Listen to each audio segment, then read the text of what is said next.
Assalomu alaykum barchaga. Xo'p, haydovchilik guvohnomasini olishga yana bir qadam tashlaymiz birgalikda. Xo'p, mana bugun 9-yanvar 2026-yil.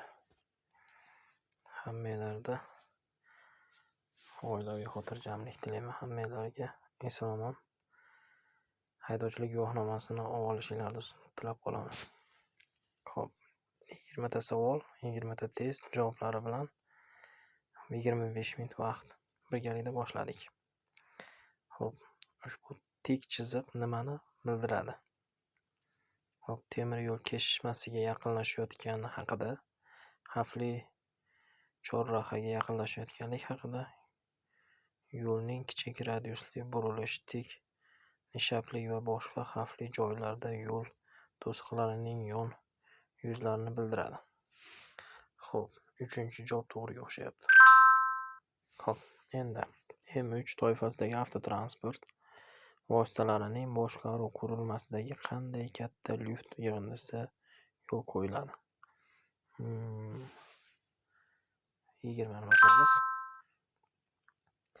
Qaysi yo'l belgisining yo'llarning tor qismida haydovchilarga ustunlik beriladi?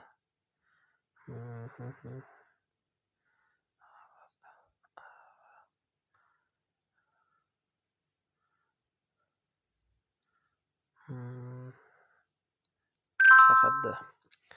Xo'p, endi 4-savol. Ushbu chorrahada haydovchi orqaga harakatlanib ko'rsatilgan manyovrni bajarishga ruxsat etiladimi? Taqiqlanadi menimcha. Xo'p, ushbu yo'l belgisi kecha ham tushgandi shu savol.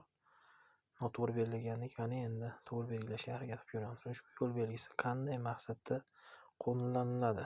To'g'rilarni ko'rish uchun, majburiy tarzda tezlikni kamaytirish uchun, to'xtamasdan o'tishni taqiqlaydi.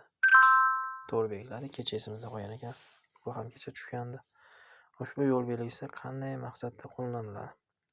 Portlovchi va tez alangalanuvchi yuk mashina tashilayotganda transport vositalarining harakatlanishiga taqiqlaydi.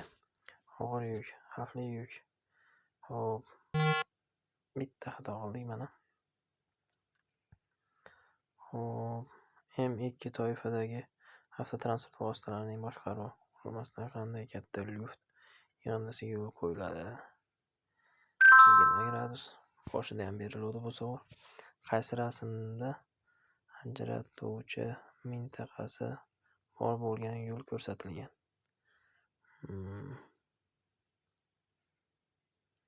Xo'p. Xo'p, keyingi savol.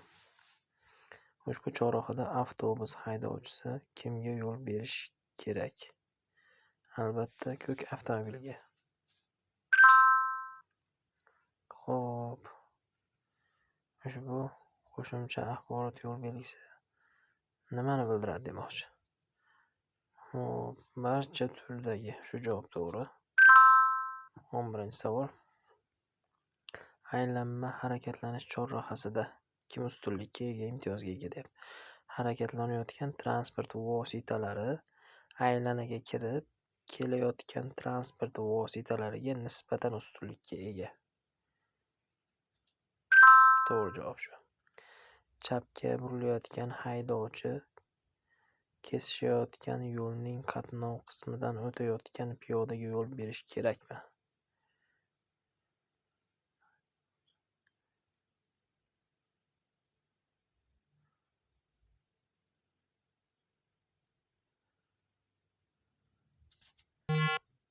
Barcha holda o'tkazish kerak ekan. Xo'p, shu savolda ham xato qildik mana. Esinglarda qolsin. Savoli: chapga burilayotgan haydovchi kesishayotgan yo'lning qatnov qismidagi o'tayotgan piyodalarga yo'l berish kerakmi? Ha, barcha hollarda o'tkazish kerak.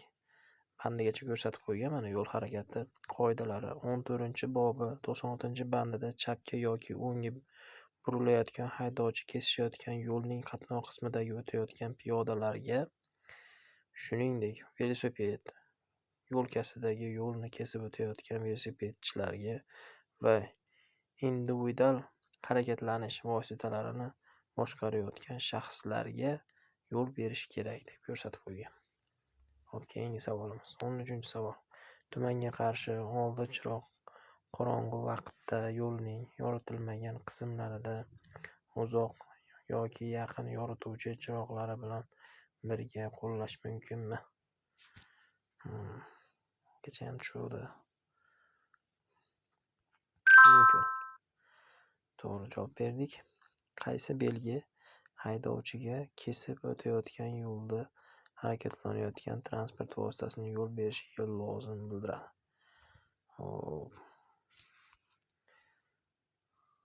B va D. To'g'ri javob berdik. Endi ushbu ko'rsatilgan holatda kim yo'l berish kerak?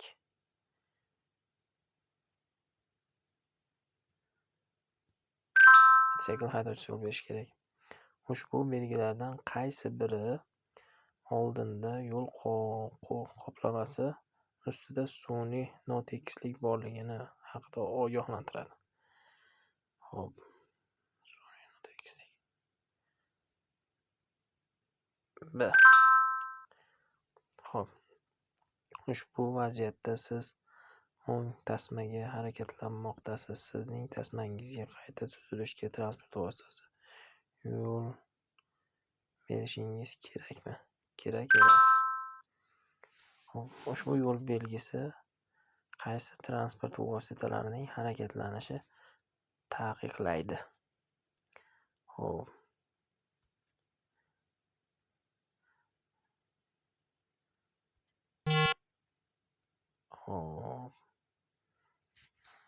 Esinglarda qolsin. 18-savolim.